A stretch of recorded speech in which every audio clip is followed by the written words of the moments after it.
good, y'all? Listen, look, I'm mad I even gotta say this. Why are we acting like this is not Don't get your fucking trope like out of here. There's nothing wrong with hate. You've got to hate some things with a passion. And destruction, they must dislike and hate with a passion. That's a part of the reason I think that we're seeing such a force or such a shift in the perspective of black voices, especially when it comes to new black media, about stepping away from the Democratic Party, because ultimately, even with our issues, we don't want to be separated. We didn't want to be separated in slavery. We didn't want to be separated after slavery. As soon as we got a chance to get back together, we immediately got back together and started building after slavery. Okay, yeah. And so that culture that's still very much heavy in our culture. That's been passed down through generations, is to make sure you stick with your family, stick with your men, stick with your women.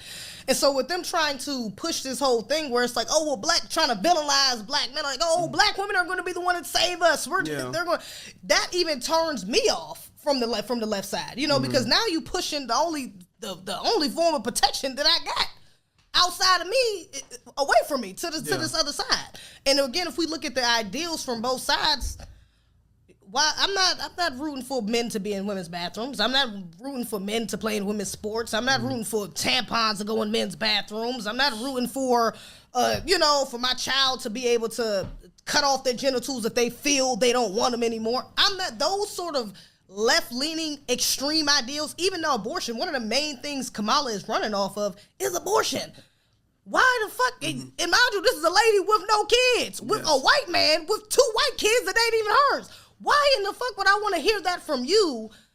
Like, you're basically telling me I'm all for not having kids. I'm all for reducing the population of, that's what that's code language for someone like me, at least. But even to other black women, it's like, damn, even the more liberal black women are like,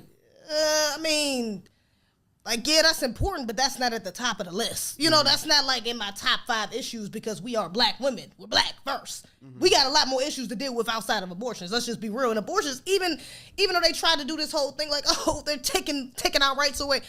Black people been doing shit before we was allowed to do it. Let me just say that. I don't want to get too egregious, but all I'm saying is for colored girls was probably based off a real motherfucking story. I'm just saying, shit happens. Shit is real, okay? So I don't think that's a priority for most black women, is making sure, okay, well, we gotta vote to make sure we got abortions. Like, that's not the real problem. Is why we're even having the children. And at least on the right, there's some sort of formalities. There's a structure there to promote family. That's one of the main things. Even when you hear Trump or JD Vance, when you hear them talk, we're going to protect American families and da-da-da. Even with him saying we're going to protect women from these violent immigrants or something like that, regardless if they. Like, a lot of these liberals came up here in the outroar, the women, oh my gosh, how is he going to protect us without our permission? Cardi B fumbling all over her damn, her speech at the rally, talking about he said he's going to protect us no matter what. That's what masculine is supposed to do. They're supposed to protect you no matter what. They're supposed to protect you whether you like it or not, because sometimes you might not like it. But nigga, you need this protection, baby.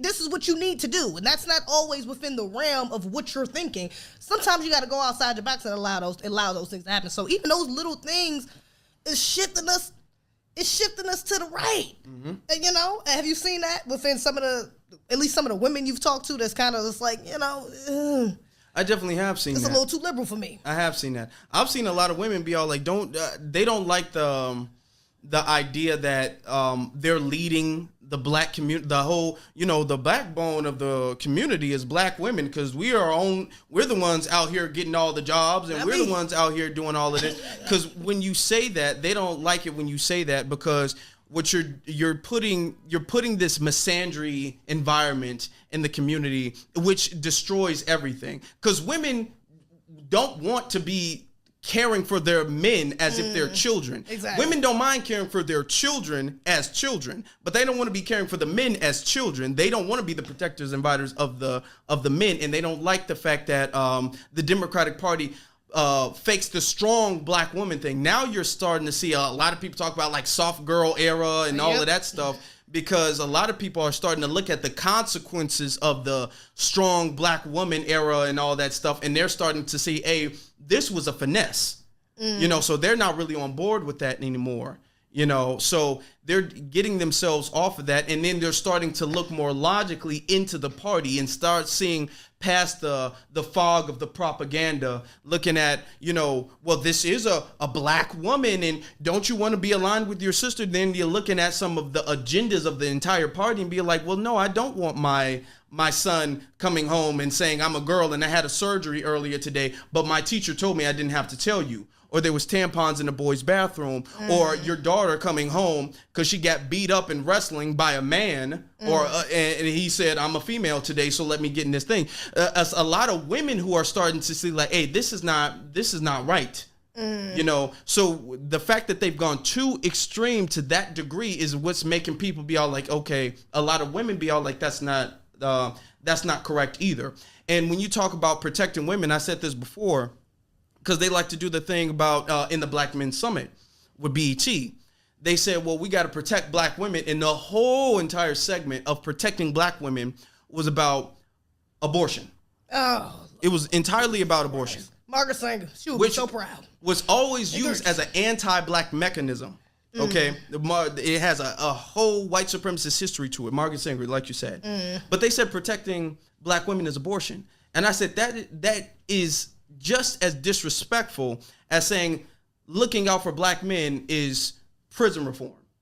You know, as if the sum of black women, the sum of what they need and protecting them and looking out for their best interest is allowing them to terminate their pregnancy. Is giving them access to terminate their pregnancy. That's protection. Besides that, they're fine.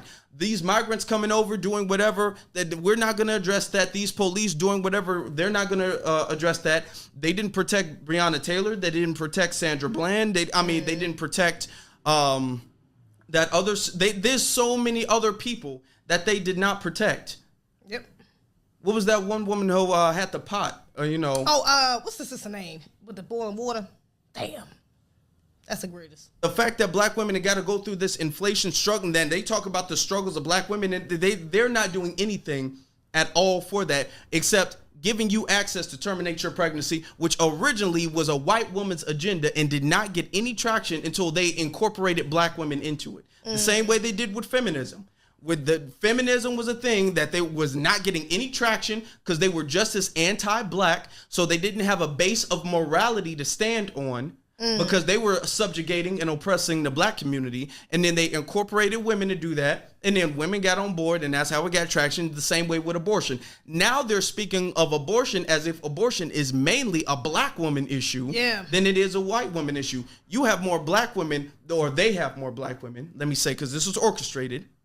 They have more black women speaking on abortion than they have white women, because they want white women to stop having abortions. That's why they really don't want to bring Roe v. Wade back. It's a win-win for them because they're going to talk about it and try to get some votes out of that. But no party wants to bring back Roe v. Wade if we're going to be realistic. That's why they don't have any white celebrities talking about abortion.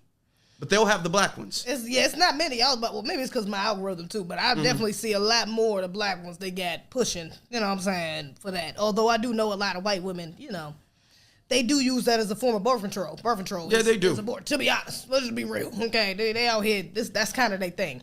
But even within that, because I don't like to see women pushing that, especially black women specifically pushing that on black Americans. You know, especially the abortion thing specifically. But honestly, many of the left ideals, I don't really like seeing that. But where a bigger problem comes in at, for me at least, is that some of the men on that side adding on to it. Why do we got brothers like Mark Lamoise Hill? Mark Lamoise, I'm sorry. I gotta do it. They get rid of this. Charlemagne, like they are literally like echoing.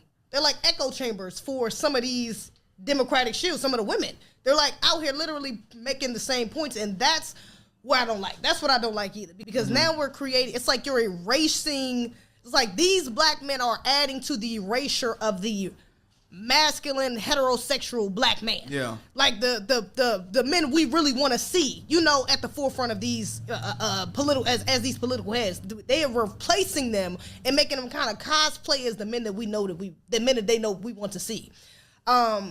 And even again going from the younger ones to the older ones, because Charlemagne is what, in his 40s or something like that. D.L. Hughley in his 50s and 60s. But then you got even, what's the young brother name who was pretending to be like Martin Luther King? He had that That with the Afro. Justin Pearson. Yeah, even him. You know, he's a bit younger. You know, but these are not the men that I will. These ain't the brothers I'm trying to follow. What the fuck? No. These are not. But these are the ones they want to put up on the platform. Like, look, well, black men are supporting. These are the men. Look, this is what you need to follow. And it's like that's where they're trying to make it seem like there's a gender vibe. When it's like, no, we're just not following those black men.